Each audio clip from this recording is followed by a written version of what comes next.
everybody. My name is Kelly. I am with Mysterious Galaxy Bookstore. Thank you all so much for coming out today for our event. I am so excited to be here with Greta Kelly in conversation with Rebecca Kuang for these awesome books. We have the release of The Seventh Queen, and R.F. Kuang is the author of the Poppy War trilogy, which we just adore here at Mysterious Galaxy. Two amazing authors tonight. Greta K. Kelly is probably not a witch, death or otherwise, but she can still be summoned with offerings of two beautiful-to-use journals and Butterfingers candy. She currently lives in Wisconsin with her husband, EJ, two daughters, and a cat who may or may not control the weather. Rebecca F. Kuang is a Marshall Scholar, Chinese-English translator, and the Astounding Award-winning and the Hugo, Nebula, Locus, and World Fantasy Award-nominated author of the Poppy War trilogy and the forthcoming book, BABEL. Her work has won the Crawford Award and the Compton Crook Award for Best First Novel.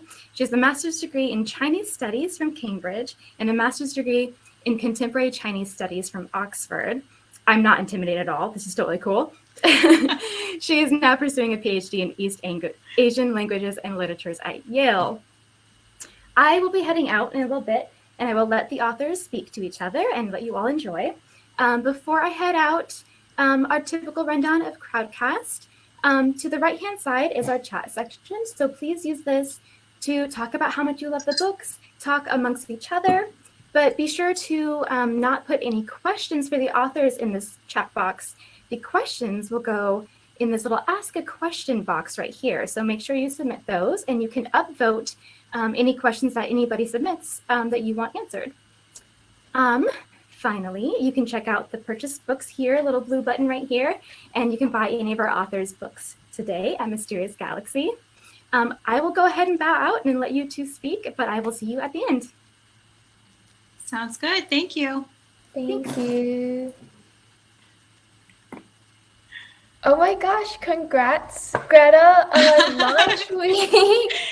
Thank you. It must be really exciting, especially since you've had the unique experience of launching a series into a pandemic, and you finally get to do in-person events for your book after this. So I have so many questions about craft, about fantasy, about the series that I want to get into. But before we start, do you want to give us an overview for new readers on what the series is about and what are your thoughts on It's the spoiler-free part that I struggle with. But I would say like the overarching elevator pitch would be the series follows Askia, a warrior and a witch, on a quest to save her people from invasion. It's a mission filled with magic and treachery and ghosts and romance, and one that really will test her in every possible way. And also, I think, asks how much of yourself you should be willing to sacrifice to serve other people. It's the very broad, spoiler-free version of events. Does it ever get easier to pitch your novel to people? I feel like it's always pulling nails for me. No, it's really hard, especially because once you settle on a 50-word elevator pitch that works in most situations, you use it all the time, and then 3 years later you just start feeling like a total phony when you whip out the same line you've been using since 2018. So I feel your pain. All right, I'm glad the pain is real. So I'm going to ask the very standard opening question of what your fantasy influences were when writing the Warrior Witch series. And then I'm actually more interested in the question of, are there any unexpected sources of inspiration for your work? Yeah. Oh gosh, there's so many sources of inspiration that go into any book. I think, I know I was absolutely obsessed with the Aberson series by Garth Nix when I was a teenager, which I think kind of shows, because if Askia is like any other fictional character, she'd be a very grouchy, jaded, bitter, older version of Sabriel. She's got that very cantankerous energy. But I was also obsessed with Harry Potter, of course, but the Green Rider series by Kristen Britton. I'll read anything by Guy Gavriel Kay. And N.K. Jemisin and Patrick Rothfuss. I mean, we really are in this golden age of fantasy, I think, where there's just so many great voices out there doing really wonderful and interesting things. And I think it just kind of all feeds into that creative well. Unexpected sources of inspiration. I mean, like movies were a really big thing in my house growing up. I grew up like late 90s, 2000 era when all of those big budget, like epic war movies were being filmed. And I have older brothers, so naturally that's like all we ever watched over the long winters. I don't know how many times I've seen Braveheart, but it's too many. And I just remember like being a kid watching those movies, like wondering, like, were the women ever going to be allowed to do anything? Like, are women always just the set dressing of these stories, or are they just always going to get killed off and act one is a reason for the hero to actually do something heroic? And it drove me nuts. Like, as fond as I am of those memories of sitting around the house with my brothers, like, I was just dying to see someone I could like aspire to be, someone strong and smart and willing to sacrifice, but also like as simple as allowing a female character to be flawed and not vilified for those flaws, I think is a really recent phenomenon in like visual media. So I think in a way, like writing the series was my way of writing an answer to my 14-year-old self saying, just wait a second. Yeah. I'll be able to do this someday. Yeah, for sure. How about for you though? I heard that. Oh, I'm sorry. Oh, I was just gonna say, I feel like we are finally in an era of unlikable women, and I'm here for it. Yeah. I think it's really funny how our childhood influences still pop up in our very sophisticated adult novels, because, like I get asked what are your influences, and I want to say like sophisticated, articulate things like, like Chinese history and the classics and the Iliad, etc. Right. Proust, really spoke to me. But it's the stuff that I grew up reading over and over again, and the movies that I saw like a million times, like the Star Wars trilogy, even though I don't write space operas or sci-fi and probably never will. I mean, the 3-act structure of those movies in that trilogy is just baked into my storytelling bones, and it will always affect how I look at structure and how I plan a plot. So yeah, and then like very nerdy high school and middle school influences, like I watched a lot of anime, I read a lot of manga, and that's all there in the Poppy War trilogy. Like you can see exactly which, like, dark-haired edgelords that I was when I was 13. Oh, it's funny how you're right. Those influences never leave you. They just simmer for a long time until you have a chance to use them, I think.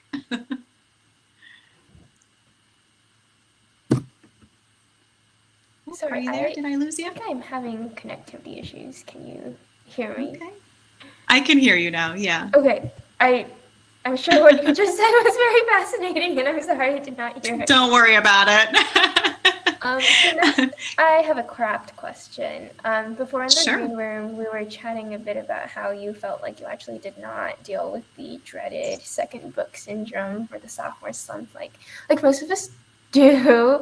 And so I am always interested when I talk to people who are putting out their second book. What was the process like for you? How are the challenges different? Did you feel like it was much harder than the first book? Because writing The Dragon Republic was just enormously more difficult than writing The Poppy War. And I am still not really sure how I did it, but I feel like that was the book that made me a writer. And yeah, I'm curious what this has been like for you. Yeah. Well, I think it was a little bit different for me. So the Frozen Crown sold in 2018. And so right from like those beginning conversations with Harper Voyager, I knew that it was going to be a duology. And I always knew it was going to be more than one book, because that ending, you obviously needed to have a follow-up. But I wasn't sure if it was going to be 2 books or 3 books, but they were like, no, it's 2 books.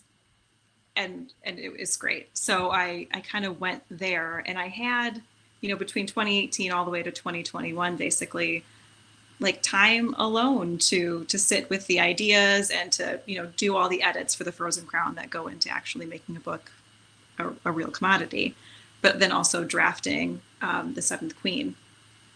And looking back, I like had this non-negotiable deadline of I needed to have the first draft of the Seventh Queen done before January of 2020, because that's when my first daughter was born. And I knew that I was not going to have the mental capacity to do anything for like about at least 3 months after that. So I just made myself sit down. And at that point I was alone. Like no one aside from my editor and my agent really knew what to expect from the Seventh Queen. So I didn't have a lot of expectations or, you know, good read reviews floating in the back of my mind. And so I got it done. I just put my butt in the chair and I made it happen. And it wasn't until after my daughter was born and I quickly became pregnant with my second daughter and I realized I had another non-negotiable deadline where I had to get all of the edits done before then. So as it's not a good advice, like don't get pregnant to finish your books, but for me, it worked out.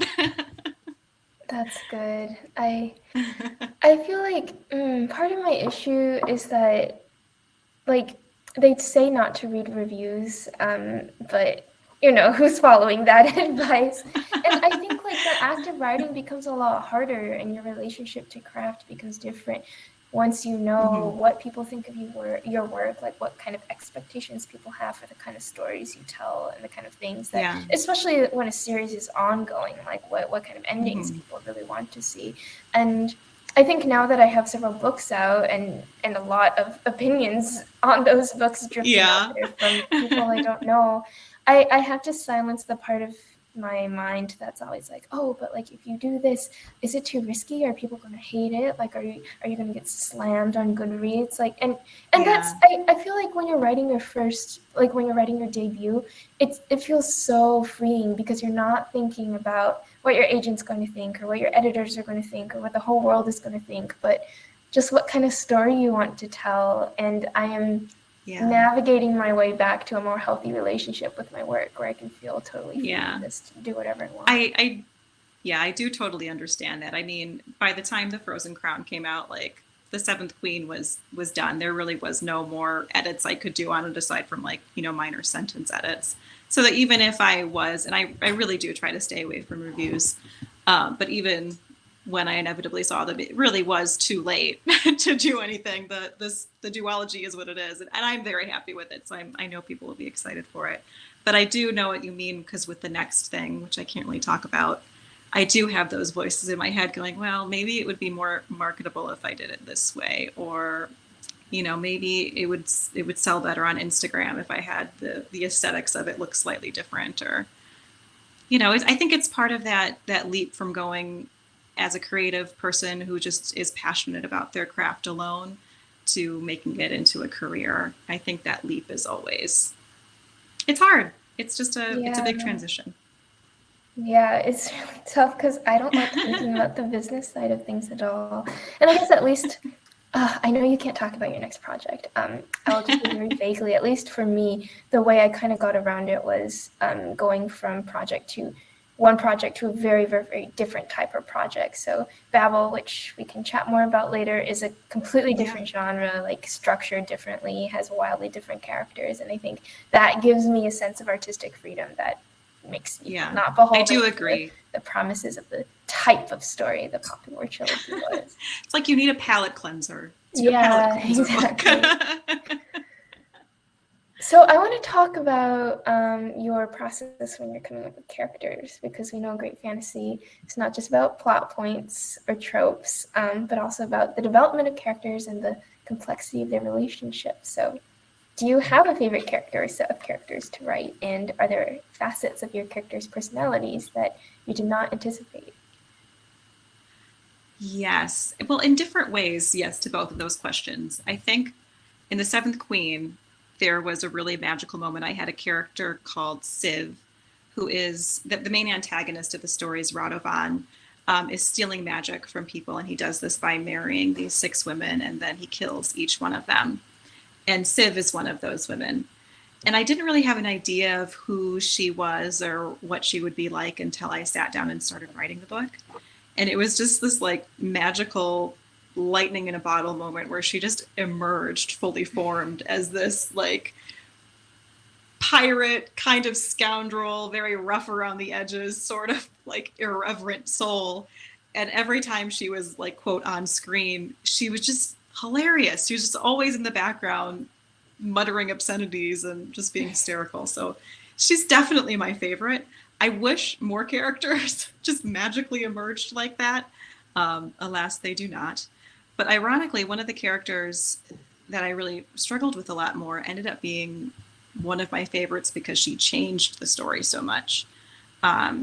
In The Seventh Queen, the character of Caden is the main antagonist, Radovan. She's his captain of the guard. And when I was writing that first draft, like for the first 2 or 3 chapters, A, she was a dude, but B, she was basically like the red shirt from Star Trek. Like she was just there to escort Askia from one place to another. But the more time I spent writing her, the more I realized like she's so similar to Askia. And so I had to start questioning like, okay, well, what would make this very like stalwart, honorable, loyal kind of person team up with the supposed great evil of the story?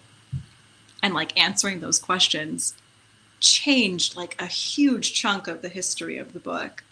Hopefully in a really good way, but in a rewarding way for me, because it kind of, they're such like foils to each other. And so figuring out if there's any way of redeeming Caden is also like questioning if there's any way to redeem Askia for the things that she's been doing too. So you gotta love when characters sneak up on you like that. Did you have anything like that with the Poppy War? So not really, because I don't know who came up with this quote, but I always whip it out when people talk about characters surprising them. And it's someone responding to the claim that, oh, sometimes my characters like run away with me and they run away with the plot and I'm shocked by what they do. And the quote was like, no, like I'm in complete control of my characters. They're my puppets and they do whatever I want them to. So between the 3 main characters of the popular trilogy, Rin, Katai, and Naja, no one really changed from their initial conception because I had always thought of them as different facets to ideologies, and Rin represents, communism, and Naja is capitalist nationalism, and Katai is a pragmatist who's somewhere in between. But I was going to say, I love the strategy of having 2 characters be 2 sides of one coin, and everything about them plays off of each other. Their backgrounds are so linked and so dramatically opposed, and there's a great symmetry to when your hero and your villain are really the same person, like Batman and the Joker. And my boyfriend is just obsessed with The Dark Knight, so he talks about this constantly. There you go. But it is fun for me when, like, as you said, a red shirt character just becomes so much fun to write that they end up getting a lot more screen time than I had budgeted for. And for me, that was the pirate queen, Moauk, who was just supposed to be there for a couple of scenes, but like she just had so much swagger and she was so cool. Something about pirate queens, I'm telling you. Yeah. So how do you come up with your character's interiority? Do you start with the template of an existing person, be they fictional or someone or do you do like, the chart of like, what do they want? What are they afraid of? What's your process? I think it's really a combination of both. I usually have a decent sense of who the main protagonist is when I write, but I really just kind of let the story like flow as I write that first draft. But I notice sometimes when I get like writer's block issues, it's usually because characters are acting in ways that it doesn't make sense for them to act. And it's actually something my editor suggested when he found out that I'd like to play Dungeons and Dragons. He's like, just pull up like a character sheet and like do your character sheet for your person. And it made like perfect sense. Like, oh, okay. So I can like figure out their flaws and what they're good at and what they project to the world and what they actually hold to be true. I'm much more naturally like a plot-driven writer than I am a character-driven writer. And I'm trying to be the other way around because I love character-driven stories as a reader. So it's something I'm working on. No, How I'm about very for much you? the same. What's your secret? Well, I come up with characters in service of the plot, which makes it hard sometimes when someone is clearly acting like a cardboard cutout just because, like I need somebody to have this motivation in this particular scene, but I don't really know who they are on the inside, what makes them exciting, what makes them like fun to follow. And recently, when I was doing edits for BABEL, David and Natasha were like, we need to see some more of this character's interiority. And my response to this was to read a lot of psychoanalysis. And it worked. The jury's out on psychoanalysis as like valid serial theory. But it is really helpful for like narrative. No, I get it. I did that for my big bad Radovan. I was trying to figure out like I don't really like to buy into villains that are like just evil for evil's sake. So I was trying to like figure out what made him tick, and I just happened to read this article that was some therapist like looking at big Wall Street like stockbroker types and high-powered executives and basically saying that a lot of these people like have borderline personalities where they're have psychopathic traits or sociopathic or are malignant narcissists. And I remember laughing to myself and thinking, wait a minute, what exactly is a malignant narcissist? And I looked it up, and it's like someone who will do anything they need to in order to get what they want and also like protect the image that they present to the world at all cost, like any and all cost. No one can ever see who they really are. They're always going to be this savior figure. And I thought, that seems like Radovan. So that was like the core ideology I stuck to with him. And I think it made for a very, I think he's like interesting and obviously evil, but also really fragile in an interesting way. So I think that the psychoanalysis kind of helps you find a good weakness for characters, because perfection's overrated and boring to read. You got to find the flaws, right? Yeah. No, say what you want about Freud, but he did come up with a lot of really fascinating narratives about how certain personality types come to be. Yeah. So, in honor of the end of spooky season, which character would you want to dress up as for Halloween? Oh, there's too many characters. Well, speaking of D&D, I'm very into Critical Role. I don't know if you've ever heard of that show. It's a Dungeons and Dragons game that's streamed on YouTube and Twitch, and it's about to be made into an Amazon series. But one of the characters there is played by an amazing voice actress, Lorelei. So I think I would want to dress up like her. How about you? Did you dress up at all for Halloween? No, we didn't. We just went out and saw last night in Soho. But so Bennett and I had been talking about what we wanted our Halloween costume to be for the longest time, and it was going to be Steve Kornacki and his electoral map of the United States, because we spent so long last November just like just rooted glued on to our the couches, TV, like staring at Steve as he told us about how Georgia was shaking out, and we were like, wow. So I was going to be the map, and then it was going to be Steve, and we ended up not going to Halloween party because we're getting old and boring. Oh, no. See, we got babysitters for that, and we went to a friend's Halloween party, and it was like the first time we'd been Ben Sand's children in like a year. It was like, oh, finally, free.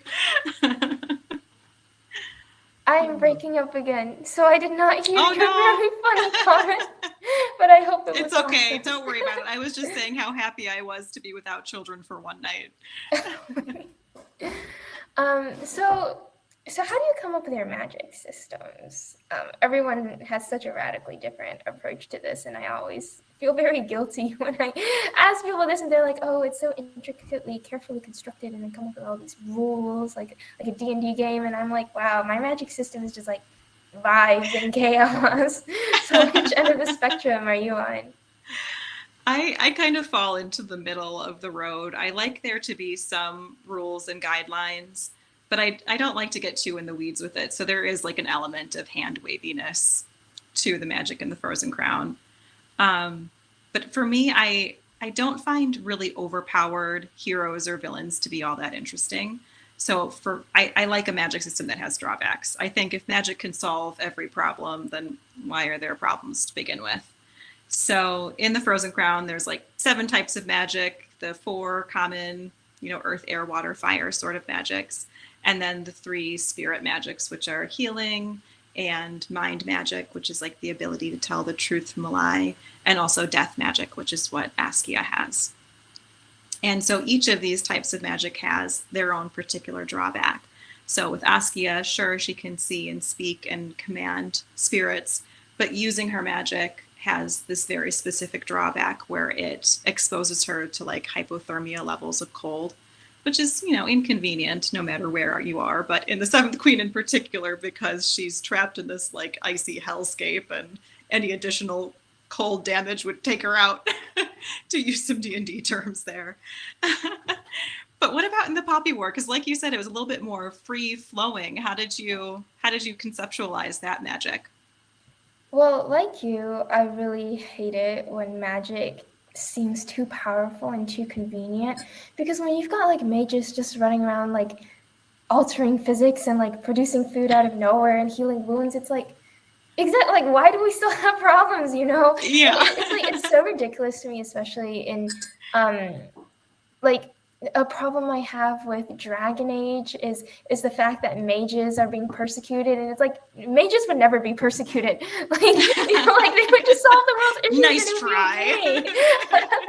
Okay. So I need my magic to be very scary and chaotic and feel like genuinely like a force that you really don't want to mess around with, because I always find it a little like unbelievable that there are only like a handful of characters who like want to be magicians in fantasy stories, when it seems like everybody would really want to play around with magic all the time. Yeah. So people, I like that. That's a good point. Like wanting to have magic but not having magic is like a real issue in my book, because I am also a human who was heartbroken that my Hogwarts letter never arrived. So like, come on, if magic existed, it'd be an issue of who has it and who doesn't, and why. So right, what about in BABEL though? Is there magic in there? There is BABEL, but I can't say much more about what form it takes. But I was going to agree. I feel like the Aunt Petunia problem of Harry Potter has not been sufficiently explored. Sarah Gailey's Magic for Liars actually does a pretty good job of asking, and the protagonist is like, what if Aunt Petunia went to Hogwarts and was a detective? So just tossing that out there. That sounds interesting. I'm going to put that on my list. So while we're on the topic of craft and coming up with the rules for your world, how do you do your world building? I have a pretty intense approach to world building, honestly. I think it's because I have an international studies background, so I'm always kind of interested in what like the rest of the world looks like. But I'm also like a very like plotter type of writer. So I like plotted out the main storyline, and then I'll go back in and do a lot of my world building and draw maps and figure out where the mountains and the rivers and the ports and the deserts and all that kind of information are. And I do this for myself because, in my opinion, I think the best kind of world building should be basically invisible to the reader. So for me, it's like the book is an iceberg, and all this nonsense that I waste my time on is like just for me underwater. But I do it because I think just knowing that as the writer helps you like add nuance and like depth to character motivations. And also I think enriches the conflict, which really is the main point to any story, is you're telling out about conflict, and whatever drives that conflict forward is fair game. And a lot of that ends up being world building, whether it's who has access to food and water or who has access to magic. But your world building must have been pretty intense with the Poppy War, because as I understand, there's a little bit of a historic element to it. Well, so you like having the iceberg, and I'm completely the opposite. With world building with me, what you see is literally all there is. Because world building can encompass a ton of different things, right? Like there's geographic world building, and then like history and mythology and culture, which I'm actually interested in. But I'm mostly because I just don't have a spatial imagination or really any spatial awareness, and I can live in a city for several months at this point and still not really know my way home.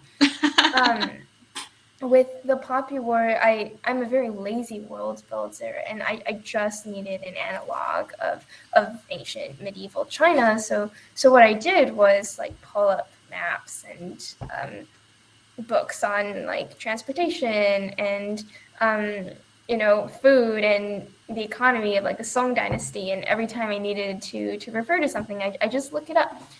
Because I wanted to save my creative energy for the actually exciting stuff that moves the plot along, right? And this really came back to bite me in the butt when David was like, "Can I have a map so that we can have our David make a pretty map?" And I was like, "Sure." Knowing full well that I did not have a map drawn up and did not know spatially what this country looked like. So I had to go back and read the entire book, like carefully page by page, and take a note of every single landmark that's referenced and like where it is in relation to other landmarks, which is how I discovered that there's a river that runs in opposite, like this magical river that runs north and south. It flows the wrong way. So I like had to do some really like creative topography to explain how this river works. We're just all going with it. And where this landlocked city was that also magically had access to the ocean. So BABEL has been wonderful for me because it's not secondary world fantasy, and you can just like use maps that already exist. But world building is a nightmare for me, so like kudos to people who actually can do it in any sort of systematic way. It just goes to show there's many ways to write a book. And if you want landscapes and rivers that make sense, you should not read my work. So now I want to talk about something that I do spend more time doing, which is plot and structure, and that all makes much more sense to me than geography. So I've not done a duology, so I'm just kind of interested, like geometrically, in how you conceive of the two-act structure of that, and also the fact that the Frozen Crown ends on a massive cliffhanger. Like, do you plot the whole thing at once? Did you know how the Seventh Queen was going to end when you put that cliffhanger up there? Like, what is your? No, I did not. It's funny because I am a vigorous plotter. That sounds like a weird way to put that. I plot very in depth when I'm writing a story. But when I was writing, this is back in 2018, when we were going on submission with the Frozen Crown, I knew it had ended on that big cliffhanger. But I wasn't sure how much there would be after that. I wasn't sure if it was going to be a duology or if it was going to be a trilogy. There were lots of trilogies out when the Frozen Crown first sold. And my agent at the time was like, "You're going to have to figure this out because we're going to need to submit this with a proposal for book 2. They're going to want to know." So I wrote like a very bare bones synopsis. I hate synopses, and I don't think I'm the only writer who feels like I would rather rip off my skin than do this, but I did it and it sold. And David took one look at it and went, "Nah, this is not the story you want to tell." And the way that only he can do, in a very casual 3-sentence paragraph, just zeroing in on this is the exact story. And I just sat there in my office staring into space for 20 minutes going, damn it, he's right. How did I not see this 2 years ago? I would have saved so much time. But that's the glory of a good editor and good beta readers. But no, and long story short, I did not know how the Seventh Queen would look until I was really in the weeds of doing it. But I heard that you're not much of a plotter beforehand, or at least you weren't when you wrote the Poppy War. So what was your experience like writing it as a whole series? No, I'm very much like you in the sense that so I hate synopses and I also hate outlines because I have to be in the weeds of the scene and I have to, be feeling the air, be smelling whatever the characters are smelling and feeling what immediate emotions they're feeling in that scene. And if I'm not there, then, I don't really understand like what is exciting about the story. So similarly, only the Poppy War was written when we sold it, and there was an outline for the next 2 books in the trilogy that was just lies. And I think that readers always give authors too much credit when they're like, wow, like they came up with this whole plot in advance and all these puzzle pieces fit together, when really like I just like retroactively like, so silly 19-year-old me was like, we're going to foreshadow lots of cool stuff about the trifecta and their tragic backstory, and also the Red Junk Opera, and that's going to affect the plot somehow. And you would have thought like the smart thing to do would have been to have come up with that backstory before dropping in a lot of foreshadowing about it, and to have any idea of how it would affect the plot and the future books. And I was just like, no, this sounds cool. Don't want to think about it right now. It's going to go on the It'll work.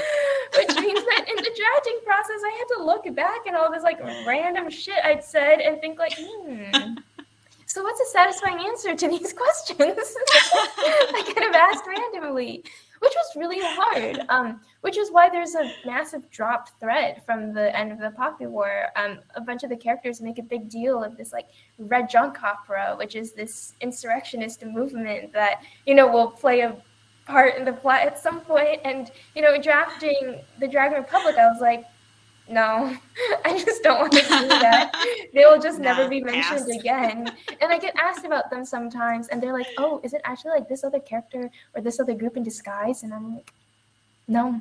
Yes. I simply did not want to think about them. No, you have to take credit for it. Just lie. They always think, we're smarter than we are. Readers don't realize how much of this is just like happening together, coming together on the fly. We're learning too.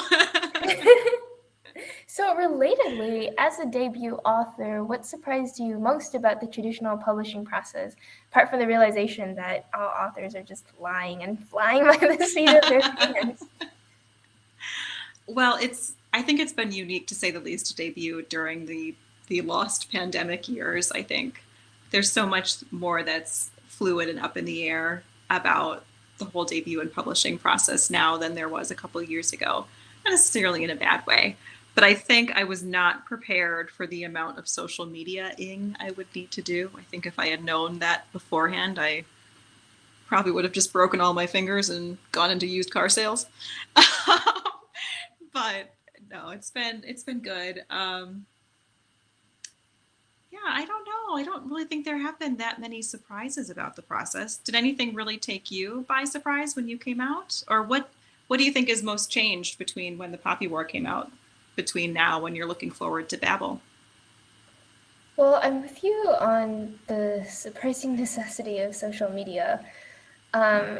Especially because I did not have a Twitter account before or an Instagram account before I sold the Poppy War, and then suddenly I was on both. And it takes a lot of calibration, I think, to figure out what levels of online vulnerability and transparency you're comfortable with, and to engage with people, followers in a way that feels genuine and fun for everyone, instead of just wrote promotional posts, which I hate. I think we both are just kind of allergic to the business side of writing, and so relatedly, I didn't realize how much time I would have to spend doing non-writing related work once I started publishing, and writing cover copy. Well, I don't write cover copy. Everyone has seen my attempts at writing cover copy, so my agent reads it, or someone at Harper writes it. But doing blog posts, right? Doing written interviews, writing essays. It's and you want to put all of yourself into each one of these little extra things, and to come up with something original and different every time. And it is just draining. And I just say that because you're in the middle of launch week. I've planned most of it out, but I like what you're saying about how vulnerable and open you want to be, because I do talk about my kids a lot, but I also don't post their faces very often, if at all. And it's hard, like that's the struggle with Instagram, is it's so visual. And I often find myself just like sitting in my living room looking at laundry and, you know, being covered in spit up thinking, all right, if only I lived Roshni Chakshi's glamorous author life, I would have something to post on Instagram. But no, I have not showered in 2 days and I'm covered in baby puke. So it's definitely been an adjustment. I'm sure I'll get the hang of it eventually. And on that note, folks, if you'd like to watch me fail at Instagram, you can follow me at Greta K. Kelly. I've now started posting only pictures of my houseplants because I get so excited when they grow another leaf, and I'm like, look, everybody, a new leaf. So that's how fascinating my social media feed is. Do you have any advice for aspiring writers or other debut authors, aside from the fact that social media is terrible and we're all very bad? Yeah, I wish I had known earlier. There is such a thing as editing your work too soon. So for me, when I first started out, I kind of fell into the trap of writing a little bit and then taking a break for the day and coming back the next day, rereading what I had just finished, and then spending that whole day just editing rather than writing new words. So I don't do that anymore. I let myself just write the first draft, knowing that it's going to absolutely suck, but just embracing the suck. Because if I look backwards, I'll get trapped looking backwards and I'll never make forward momentum on the project. So for me, I think that's the biggest piece of advice that I can give anyone. Just let yourself write a terrible book, but write the dang book, because you can edit anything except for a blank page. Yeah, I agree. I think a finished 100,000 words is a finished terrible 100,000 words is much, much better than 3 gorgeous paragraphs. Right. Yeah, similarly, when I'm drafting, I very rarely let myself go back and read scenes I've previously written, unless I'm trying to give myself some inspiration or feel back in the moment again. You just have to barrel forward. So last question before we move on to the audience Q&A, and I don't know how much you're allowed to say, so this will be an exercise in mincing words and being very vague. What are you working on next? There is something. It's not related to the Frozen Crown, and it has something to do with that silver mask behind me. But that's all I can say. What can you say about BABEL or anything? Oh, I think you're on mute.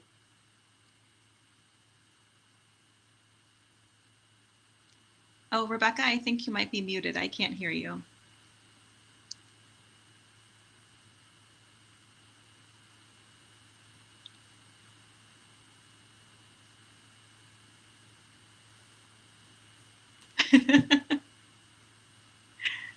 It wouldn't be the pandemic years if there weren't technical issues.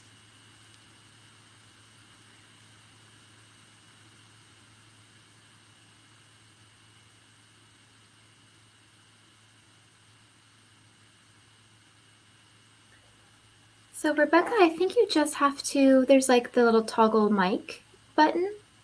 And if you just click that, I think. Oh, she just messaged that she is hitting it, but it's not unmuting her. Do you want to try going out and coming back in? Sounds like she is doing that. Here you are. Am I back? Okay, yes. Amazing. Sorry about that. Yeah, so BABEL is coming out next August. The copy's out now, so you can read all about it. It's set in 1830s Oxford, and it has silver magic and is about dark academia and student revolutions, and is the lamest fan fiction that I've been wanting to write since I was very young and was obsessed with the very hot student revolutionaries. And there is a gorgeous cover-shaped thing that I am privy to that nobody else is privy to, but which will be revealed hopefully sometime next month. It is kind of the best feeling to have, like, I have the publishing secret that no one else has sort of feeling that you get when you see covers or deal announcements or anything like that. I think it makes up for the fact that publishing moves so slowly, don't you? So slowly. Okay, so we have quite a few questions. The Sure. first one, which is, I think I'll just do this first because it's a softball and it's fun. What are you all reading and watching right now? Oh gosh, what am I watching? I'm watching a lot of Great British Bake Off. I just started watching A Tale So Dark and Grim on Netflix, which is an animated show. They say it's for 7 and up, but it is very gruesome in like a really delightful kind of kidsy way. I just started watching that last night. I'm a little obsessed with it. Very much looking forward to The Witcher, like everyone else that's living right now. Yeah, I don't have a lot of time to watch shows that aren't like Coco Melon or Shaun the Sheep. So hopefully you have a more exciting watch list than I do. I am terrible because I always say I want to get into a show and then don't have the attention span to sit through 50 minutes of anything. So I've like watched like 2 episodes of Downton Abbey and then did not finish it. An episode of Bridgerton, did not finish it.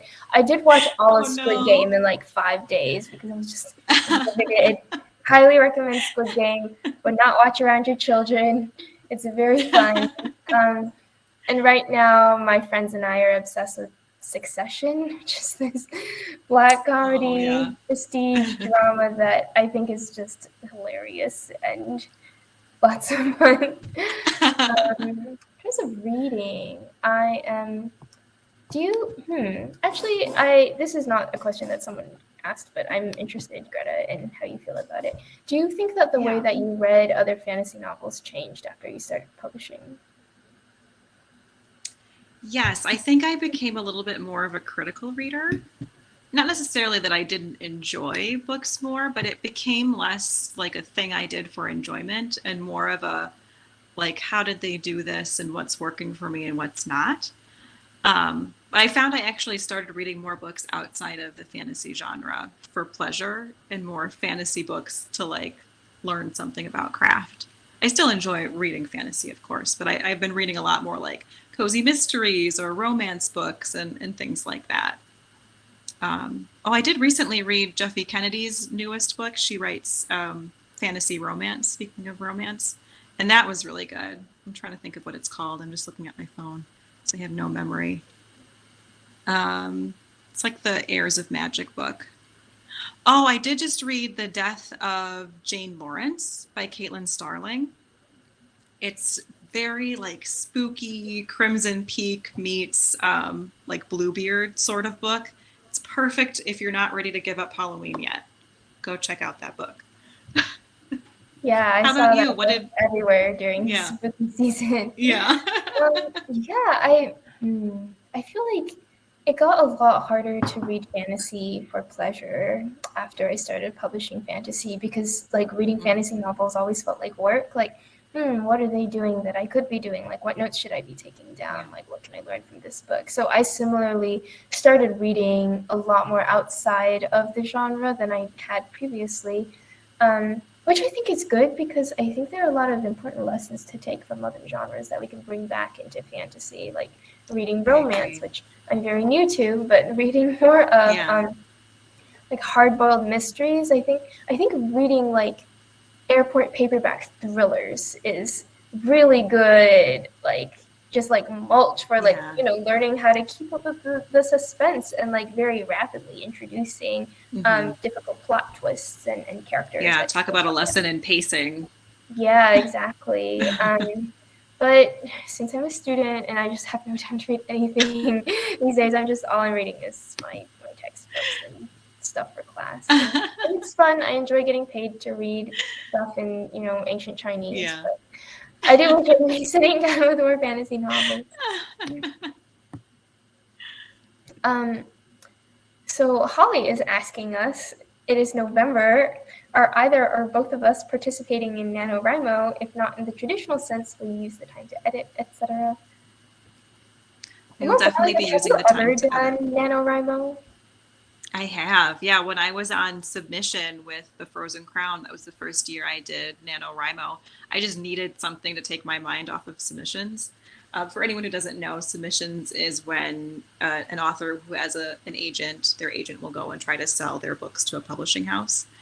And it can take a long time, like months. I know an author who's been on the submission for the same project for like more than a year. So I knew that I might have to be waiting for a long time. So that's in 2018, I did NaNoWriMo for the first time. And I don't think I can talk about anything more about it than that, but someday. Have you ever done Nano? I have not. November is always like midterm season, so I suppose you've been in school. I would love to. Like the idea just seems so fun, and just like forcing yourself to get words out without overthinking it seems like a really good strategy for getting the first draft done. But I mean, I really have not. Because there's no time to look backward. You just have to go forward. It doesn't matter if what you wrote yesterday is absolute garbage. You just don't have time. Yeah, no, that's a really good attitude to take towards just getting a draft out there. But like, don't tell David. But I actually have like not really written a word since I started school this term. But I think that's a good thing because I finished 2 books over the last summer. I did BABEL and Yellowface, which is sold now. And I think there's a necessary recharge period in between novels. And that's because like the last thing we want, right, is all of our books to sound like pale imitations of each other. And you need time to just live your life and consume other media and recharge and be filled with new interesting ideas and attitudes about the world and meet new people who you can steal personality traits from to turn into characters. So I'm going easy on myself this November, certainly in terms of writing and just letting myself experience my life.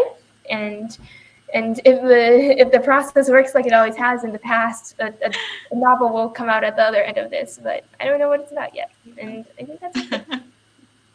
I think that's one of the nice things about being in the fantasy world as opposed to like romance or young adult, where you're kind of expected to produce a novel a year. I don't know if I'd be able to keep up with that kind of pace without like neglecting all of my family and friends or also just writing something really terrible. I think there's something special about fantasy writers. They're willing to like stick with you for the long haul, or fantasy readers, excuse me. They stick with you. They're like willing to wait.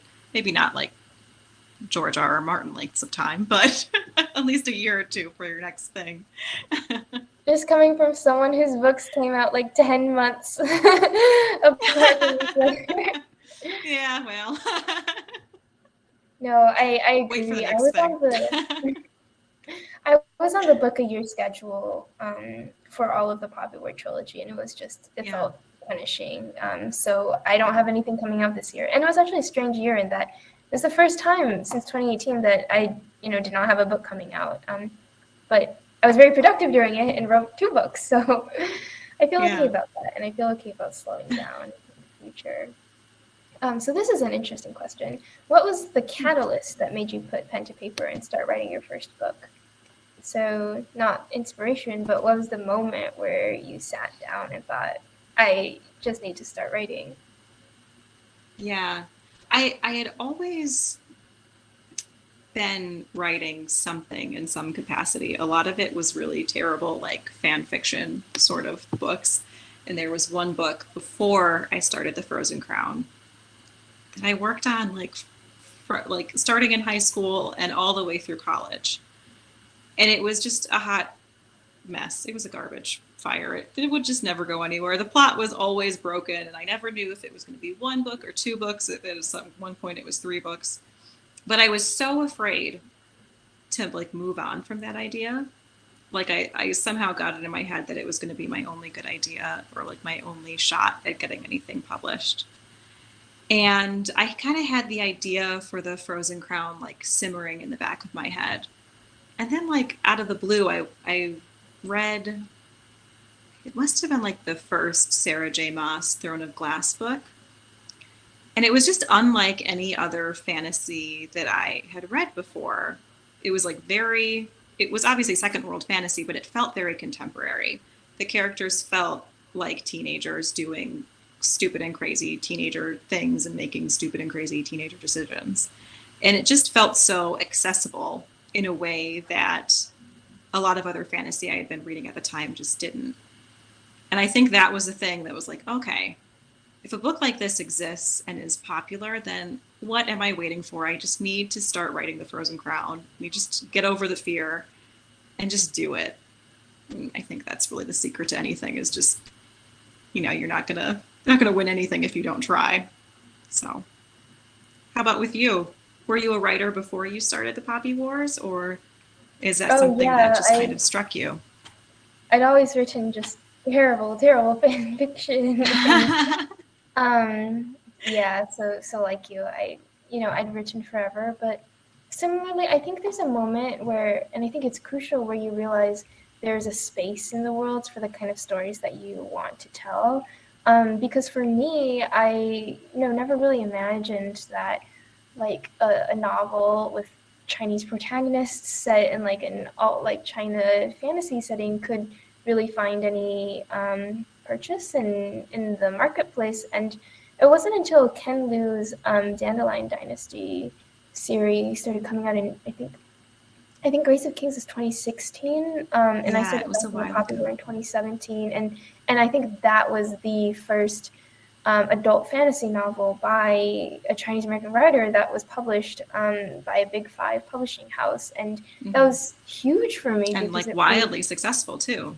Yeah, no, it showed me that there were publishers that were willing to take a chance on stories like the ones I wanted to tell. So, that's like not the precise moment where I put pen to paper, but I think it did push me much harder in the direction of, maybe I should write for publication and think seriously about taking writing as a profession instead of just writing for myself for fun.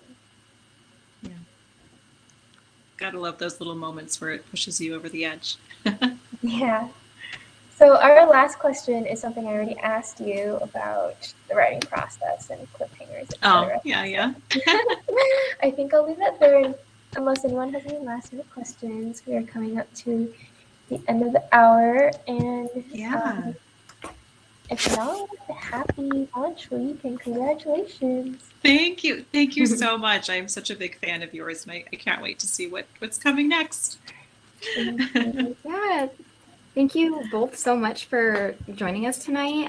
It was such a delight to hear you both talk about books and magic systems and characters and the writing process and all of that, and your new books coming out that will probably very soon be available for pre-order. Just dropping that in there, everybody. For all of you who are watching at home, don't forget to purchase your copies of Greta Kelly's or R.F. Kuang's books here at Mysterious Galaxy. All purchases of The Frozen Crown or The Seventh Queen will be signed by Greta. And we are also offering signed book plates by R.F. Kuang if you order any books in the Poppy War trilogy. That's it for tonight. I just want to thank you both so much for coming on here tonight and talking about your books. It was such a pleasure. Thank you for having me. This was awesome. Yay. Hopefully we will see you next time. Have a good night, everybody. Good night. Good night.